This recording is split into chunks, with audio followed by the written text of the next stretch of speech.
किसने कहा कि चमत्कार नहीं होते? जरा मुझे करीब से देखो। जी हाँ दोस्तों, इस वीडियो में आप मुझे करीब से देखें। मैं आपके लिए लेके आया हूं एक्टिव पैसिव वॉइस की एक ऐसी चमत्कारी वीडियो जिसको फॉलो करने के बाद एग्जाम में सिर्फ ऑप्शन देख के आप 2 सेकंड में आंसर निकालोगे। मेरे साथ बने रहें वीडियो के एंड तक और सीखें ये चमत्कार।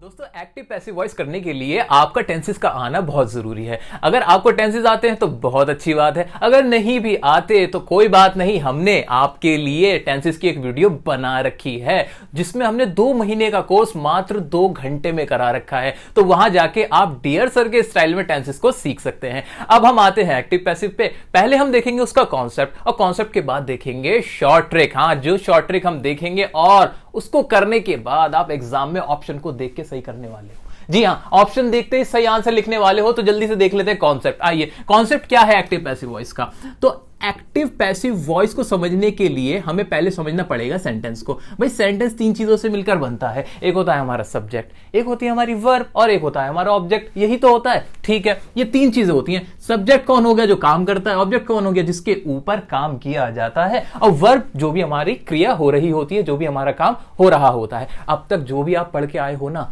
जो भी आप पढ़ते हो, उन सबके अंदर आप सब्जेक्ट पे फोकस करते हो कि काम जो कर रहा है वो पहले आता है। ऐसा ही तो होता है। फॉर एग्जाम्पल, मैंने आपसे कहा कि मैं साइकिल चलाता हूं। मैंने ये सेंटेंस लिखा, इसके अंदर काम कौन कर रहा है? मैं तो हो गया मेरा सब्जेक्ट। और काम हो क्या रहा है? चलाने का साइकिल को, तो ये हो गई हमारी वर्ब। और ऑब्जेक्ट किसको चलाया जा रहा है? साइकिल को, तो ये हो गया हमारा ऑब्जेक्ट। इसको ऐसे ही तो पढ़ते हो। लेकिन अब आपसे एक सवाल अगर मैं करूं, क्या सवाल? कि आपके कितने कान होते हैं? जी हाँ, आपके कितने कान हैं? 2 कान होते हैं। अच्छा, 2 क्यों होते हैं?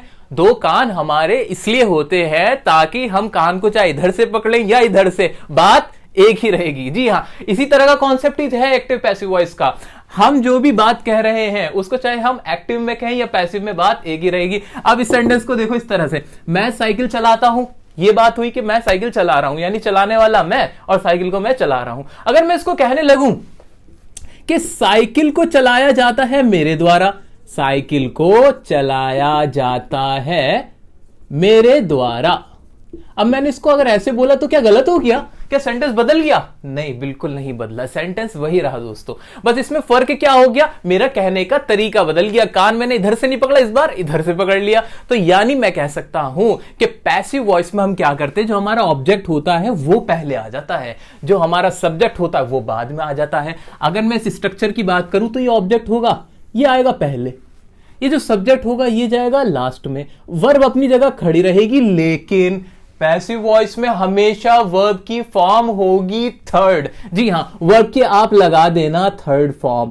कोई भी पैसिव वॉइस बनाओ, पैसिव वॉइस की पहचान ही ये है। लो, पहली ट्रिक तो यहीं पर क्लियर हो गई। क्या? कि वर्ब की हमारी फॉर्म जो होगी वो होगी थर्ड। पैसिव वॉइस के अंदर थर्ड फॉर्म इस्तेमाल होती है, ठीक है। तो ये रहा कॉन्सेप्ट। तो यहां पर हमारा आ गया ऑब्जेक्ट, यहां आ गई हमारी वर्ब और यहां आ गया हमारा सब्जेक्ट। उल्टा हो गया और कुछ नहीं हुआ। तो ये तो हमारा मोटा मोटा कॉन्सेप्ट के पैसिव वॉइस होती क्या है। कुछ भी नहीं होती पैसिव वॉइस, बस बात कहने का तरीका अलग होता है। इसके अंदर ऑब्जेक्ट पहले आ जाता है। तो अब हम एग्जाम्पल देख सकते हैं। जैसे मैंने आपसे कहा, मैं एक खत लिखता हूं। यहां पर सेंटेंस था, मैं एक खत लिखता हूं। खत लिखने वाला कौन? मैं। लिखा क्या जा रहा है? खत, यानी वो हुआ ऑब्जेक्ट। मैं इसको कह सकता हूं, एक खत लिखा जाता है मेरे द्वारा। तो ये क्या हो गई? हमारी पैसिव वॉइस। ऐसे ही मैं कह सकता हूं कि हम खाना खा रहे हैं, और पैसिव क्या बनेगी इसकी? खाना खाया जा रहा है हमारे द्वारा। मैं आपको पढ़ा रहा हूं, और इसकी पैसिव वॉइस क्या हो जाएगी? कि आपको पढ़ाया जा रहा है मेरे द्वारा। ठीक है, तो सब ये हमने क्या करा, एक्टिव पैसिव को इसको हम चेंज करते गए। ये तो थी हिंदी की बात। अब आ जाते हैं हम अपने एग्जाम के अंदर। एग्जाम में आपको एक एक्टिव का सेंटेंस होगा, उसको कहा होगा कि इसको पैसिव में बदल दो। तो कैसे करोगे उसकी ट्रिक अब हम देखेंगे। दोस्तों, जैसा कि मैंने आपको बताया है कि पैसिव वॉइस के अंदर वर्ब की थर्ड फॉर्म इस्तेमाल होगी। कोई सा भी पैसिव वॉइस होगा, फॉर्म आएगी थर्ड। तो ये तो दिमाग में रख लेना, भूलना मत बिल्कुल भी। अब आओ देखते हैं हमारी पहली ट्रिक। पहली ट्रिक क्या है कि कहीं भी अगर कंटिन्यूअस टेंस हो, कंटिन्यूअस टेंस कोई भी होगा, यानी उसकी मेन वर्ब की फर्स्ट फॉर्म के साथ आईएनजी आ रही होगी, ये तो होता है मेन वर्ब की फर्स्ट फॉर्म के साथ आईएनजी आ रही होती है, बिल्कुल क्लियर है। हाँ, कंटिन्यूस किसी का भी हो, जहां भी काम चल रहा होता है उसमें मेन वर्ब की फर्स्ट फॉर्म होती है और आईएनजी आ जाता है। जैसे कम होगा तो कम का कमिंग हो जाएगा, मेक का मेकिंग हो जाएगा, प्ले का प्लेइंग हो जाएगा, ऐसा होता है। अब जब इस तरह के सेंटेंस की पैसिव वॉइस आए, इस तरह के सेंटेंस की पैसिव वॉइस आप करने जा रहे हो, तो उसको बनाने का तरीका सुनो। उसको बनाने का तरीका यह होगा कि उसके अंदर बीइंग आ रहा होगा। क्या आ रहा होगा? BEING, being. ये वर्ड उसमें लिखा हुआ होगा। किसी का भी कंटिन्यूअस टेंस होगा उसमें फिर जो पैसिव होगी वो बीइंग में जरूर होगा। बीइंग कब आएगा? बीइंग तब आएगा जैसे अगर ये प्रेजेंट का कंटिन्यूअस है, इज एम आर के साथ यहां पे लगा हुआ था इज एम आर, तो इज एम आर के बाद बीइंग आ जाएगा। अगर ये पास्ट कंटिन्यूअस की थी तो वाज वर्ब के साथ बीइंग आ जाएगा, लेकिन ये बीइंग जरूर आएगा। अच्छा, वर्ब की कौन सी फॉर्म आएगी? हाँ, वर्ब की तो थर्ड फॉर्म ही आएगी, तो वो तो सोचने वाली बात ही नहीं है। हमें बस ये वर्ड याद रखना है कि अगर कंटिन्यूअस का एक्टिव वॉइस है और पैसिव वॉइस का हम ऑप्शन ढूंढ रहे हैं, तो हम वो वाला ऑप्शन देखेंगे जिसमें बीइंग आ रहा है और उसको करेक्ट कर देंगे। आंसर मिल गया आपको सही और आपको मार्क्स मिल गए। आओ चलो एग्जाम्पल देखो, जल्दी से आ जाते हैं, एग्जाम्पल देखते हैं। मैं यहां पे आपको लिख देता हूं एक, यहां पे लिखते हैं हम एक एक्टिव वॉइस का एग्जांपल। एग्जांपल हो सकता है जैसे वी आर प्लेइंग क्रिकेट। इसका मतलब क्या हो गया कि हम क्रिकेट खेल रहे हैं, हम क्रिकेट खेल रहे हैं और मैंने देखा यहां पे आर प्लेइंग यानी ये प्रेजेंट कंटिन्यूअस क्या है, रूल क्या है, ट्रिक क्या है? ट्रिक ये है कि हमें बीइंग लगा हुआ मिलेगा। अब इसका ऑप्शन क्या हो सकता है? इसका ऑप्शन आपको कैसे मिलेगा? We are playing cricket, object पहले है, cricket is played by us। एक ऑप्शन क्या हो सकता है? Cricket was played by us। एक ऑप्शन है आपका we have played cricket, और लास्ट ऑप्शन है आपका cricket is being played by us. चार ऑप्शन है, ये हमारा क्वेश्चन था।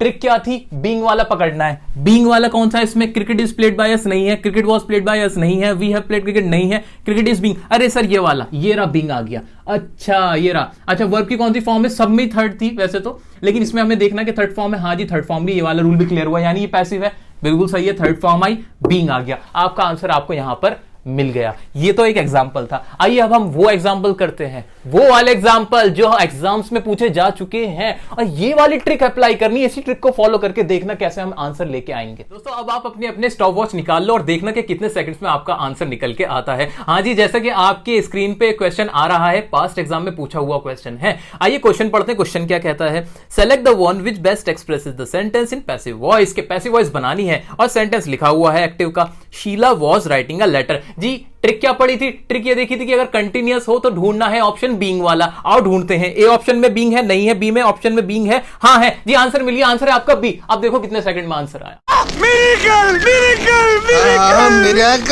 जी हाँ, अब आप देख लो कितने सेकंड में आया आपका आंसर। आंसर हमने ढूंढ लिया बिल्कुल। अच्छा, अब एक चीज देखनी है आपको, वो चीज ये है कि डी ऑप्शन में भी बीइंग आ रहा है। अरे सर इतने इंटेलिजेंट तो आप हो कि हमारा जो सेंटेंस है, जो क्वेश्चन है, वो पास्ट टेंस में था, तो पास्ट की पैसिव वॉइस पास्ट में ही तो बनेगी, जबकि डी में हमारा इज आएगा जो कि प्रेजेंट है, इसलिए डी ऑप्शन हमारा बिल्कुल नहीं होना। तो ये तो कॉमन सेंस की बात थी। तो देखा कितनी आसानी से हमने ट्रिक को फॉलो करा, आंसर निकाला। एक और क्वेश्चन देखेंगे अभी।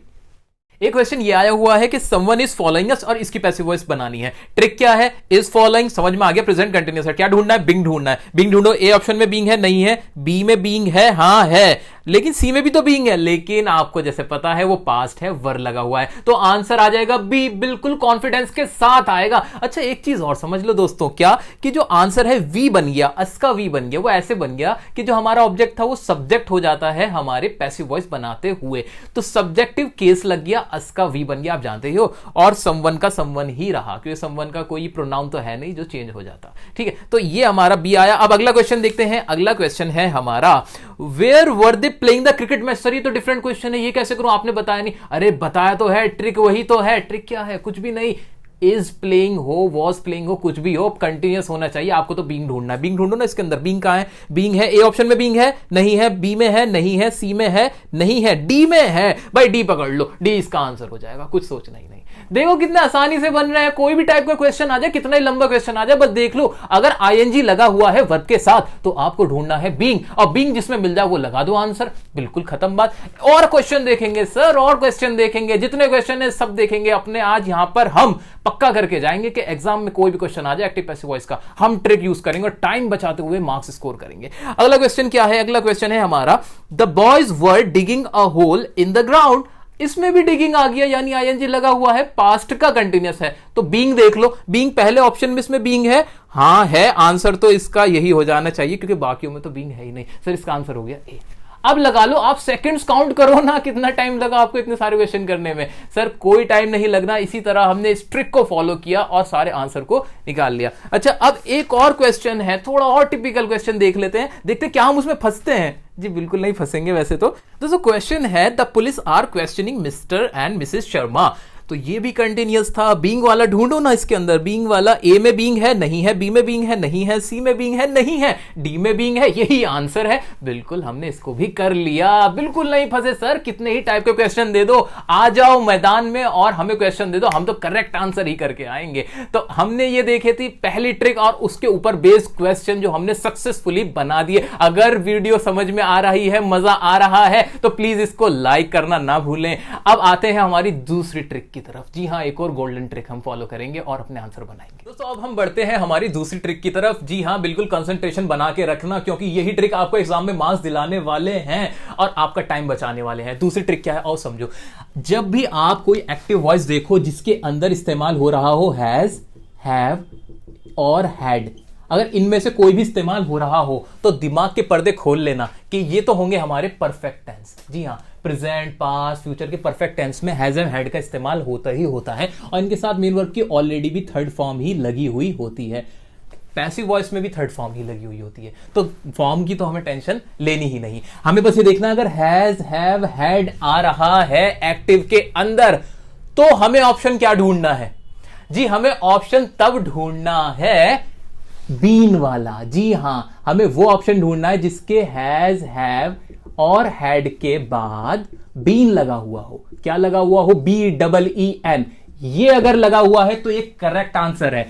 बिल्कुल ये ढूंढो और कुछ मत देखो, सारे ऑप्शन भूल जाओ ना, बस आप तो ये देख लो हैज, हैव, हैड। अगर आपकी एक्टिव है, पैसिव में क्या देखना, हैज हैव हैड के साथ बस बीन लगा हुआ होना चाहिए, कोई चेंज नहीं होगा। मेन वर्ब का भी कोई चेंज नहीं होगा। क्यों? क्योंकि अब तो पता ही है हमें कि पैसिव वॉइस तो किसी की भी हो, वर्ब की तो थर्ड फॉर्म ही उसमें लिखी हुई होती है। तो ये भी मजेदार ट्रिक है। अब इसके एग्जांपल्स देखेंगे और देखेंगे कैसे पास्ट जो हमारे एग्जाम में क्वेश्चन आ चुके हैं वो कितने आसान थे और आपके एग्जाम में भी जब क्वेश्चन आएगा वो भी आपको बहुत आसान लगेगा। तो आइए क्वेश्चन देखते हैं, ट्रिक को फॉलो करते हैं और करेक्ट आंसर चूज कर लेते हैं। तो क्वेश्चन है, the government has launched a massive tribal welfare programme in Jharkhand. Sir question तो बड़ा टिपिकल सा है, मुझे क्या करना है? मुझे ट्रिक फॉलो ये करनी है कि मैंने देखा इसके अंदर हैज आया, यानी पैसिव वॉइस में इसमें बीन जरूर होगा। आओ बीन वाला ढूंढते हैं। ए ऑप्शन में बीन है नहीं है, बी ऑप्शन में बीन है हाँ है, सी में है नहीं है, डी में नहीं है। तो यानी मुझे पता चल गया कि बी मेरा करेक्ट आंसर है। बिल्कुल। कितने सेकंड्स लगे? कुछ भी नहीं। हिंदी सोचनी पड़ी क्या इसकी?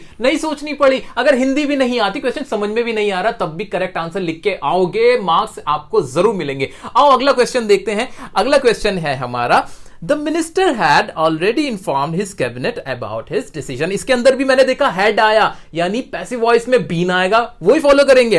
पहले ऑप्शन में बीन है नहीं है, भगाओ। बी में है नहीं, इसको भी हटाओ यार। सी में है हाँ है, इसको हम रख लेंगे। अच्छा डी में भी है, हाँ डी में भी है। अब क्या करें? अरे अब कैसे करेंगे, इनमें तो दोनों में बीन आ गया। अरे सर कुछ भी नहीं करना, आप गौर से देखो, जो डी वाला ऑप्शन है उसमें विल आ रहा है। विल टेंस है फ्यूचर वाला, विल तो फ्यूचर में होता है ना, और जो क्वेश्चन है हमारा वो हेड वाला है, वो पास्ट में होता है। जी हाँ, टेंस में हमने देखा तो था, तो इसलिए हमारा आंसर हमें मालूम है कि क्या होगा, सी ही होगा। बिल्कुल कॉन्फिडेंस के साथ आप सी लिख के आओगे। आओ अगला क्वेश्चन देखते हैं। अगला क्वेश्चन है हमारा, has anybody answered your question. अच्छा पहली बात, जैसे ही क्वेश्चन वाला आंसर हो ना, कोई भी क्वेश्चन वाला हो जिसमें सवाल पूछा जाए, उसकी पैसिव वॉइस पूछे तो उसकी पैसिव वॉइस भी सवाल में ही होगी। जी हां, इंटरोगेटिव की पैसिव वॉइस इंटरोगेटिव में, अफर्मेटिव की अफर्मेटिव में, नेगेटिव की नेगेटिव में। ये तो कॉमन सेंस की बात है। आओ इसका ऑप्शन देखते हैं, ए क्या है। Your question has been answered.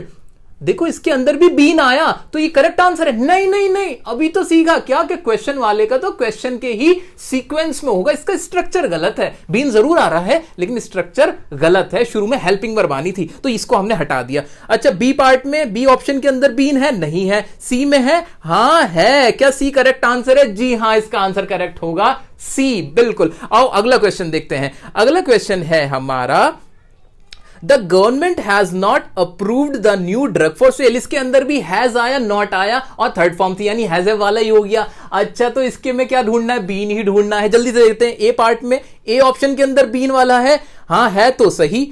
और बी में है क्या? बी में भी है। अच्छा सी में है क्या? सी में भी है। अच्छा डी में, बस डी में नहीं, इसमें तो तीनों में बीन आ गया। अब इसको कैसे करें? अरे ट्रिक तो पता है, बीन आना है ठीक है, लेकिन हमने एक बात क्या पढ़ रखी है? हमने पढ़ रखा है कि सब्जेक्ट का ऑब्जेक्ट हो जाता है और ऑब्जेक्ट का सब्जेक्ट हो जाता है। अच्छा इसके अंदर ऑब्जेक्ट क्या है? इसके अंदर ऑब्जेक्ट होता है पूरा कि हमारा है the new drug for sale, हमारा क्या है? इसके अंदर ऑब्जेक्ट है यानी वो शुरू में आना था, लेकिन पहले ऑप्शन में मैं देख रहा हूं कि उसके अंदर तो सब्जेक्ट का सब्जेक्ट ही शुरू में रखा है, ये तो गलत हो गया। अच्छा सी में क्या रखा है? क्या कर रखा है? सी में भी कुछ अलग ही कर रखा है, यानी अगर जो करेक्ट आंसर है मेरा वो कहीं ना कहीं तो बी ही है। बी में पूरा प्योर हमारा ऑब्जेक्ट शुरू में आ रहा है और बीन का भी इस्तेमाल हो रहा है, यानी मेरा करेक्ट आंसर हो गया बी। बिल्कुल घबराने की कोई जरूरत नहीं है, कॉमन सेंस लगाओ गाइस, कॉमन सेंस, ट्रिक को फॉलो करो और मार्क्स लेके आओ। दोस्तों आइए एक और क्वेश्चन देखते हैं और ये थोड़ा डिफरेंट टाइप का क्वेश्चन है, लेकिन ट्रिक तो हमारी वही रहेगी। हाँ जी, ट्रिक ये रहेगी कि हैज हैव था तो बीन ढूंढेंगे। अच्छा अगर मैं आपसे कहूं कि पैसिव वॉइस में तो हैज हैव था तो बीन ढूंढा था, अगर इसकी एक्टिव बनानी हो तो क्या करोगे? इसकी एक्टिव बनानी होगी तो बीन हटा देंगे, बिल्कुल यही करेंगे, उल्टा कर देना है। आओ देखते हैं क्वेश्चन को। क्वेश्चन में है the plants have been watered by the gardener. जी ये पैसिव वॉइस है, इसको दोस्तों आपको बदलना है एक्टिव में। मैं क्या करूंगा? एक्टिव में बदलने के लिए ऑब्जेक्ट को बना दूंगा सब्जेक्ट, करेक्ट बात, और बीन हट जाएगा, बीन की जगह क्या आ जाएगा? हैज या हैव आ जाएगा, बिल्कुल सही बात। अच्छा अब देख लेते हैं हमारे ऑप्शंस क्या हैं। पहला ऑप्शन उसमें तो इज लगा, ये तो बिल्कुल नहीं है। बी में क्या है? बी में बीन लगा है तो ये भी नहीं है। सी में क्या है? द गार्डनर, बिल्कुल ऑब्जेक्ट जो था हमारा सब्जेक्ट बन गया और हैज आ गया थर्ड फॉर्म। जी बिल्कुल करेक्ट आंसर, सी हमारा करेक्ट आंसर है। आपको आंसर मिल चुका है और वो भी इस ट्रिक की मदद से। जी हां, हुई ना गोल्डन ट्रिक। जी हां, यही मैजिकल ट्रिक है जिसको फॉलो करके आप सारे क्वेश्चन को सही कर सकते हो। तो ये हमने देखी हमारी कुछ ट्रिक्स जिनके बेस पे हमने बहुत आसानी के साथ एग्जाम्स के अंदर बैठ के क्वेश्चन बनाए हैं। जी हां, सारे क्वेश्चन ये हमारे एग्जाम में आ चुके हैं और बिल्कुल बिल्कुल 100% चांस है, कोई शक की बात नहीं कि ऐसे ही क्वेश्चन बस थोड़ा बहुत चेंज होने वाला है, आपके एग्जाम में भी आएंगे और आप ये ट्रिक फॉलो करके बिल्कुल सही लिख के आने वाले हो। वीडियो आपको पसंद आई हो तो शेयर कर दे सारे में, कहीं भी कोई कंजूसी ना करे। वीडियो को लाइक कीजिए अगर आपको वीडियो पसंद आई। चैनल को अगर सब्सक्राइब नहीं किया है तो क्यों नहीं किया है दोस्तों, जल्दी से सब्सक्राइब कीजिए और हमारी आने वाली वीडियोस के साथ भी आपको ऐसे ही जुड़े रहना है और हमें सपोर्ट करते रहिए। Thank you.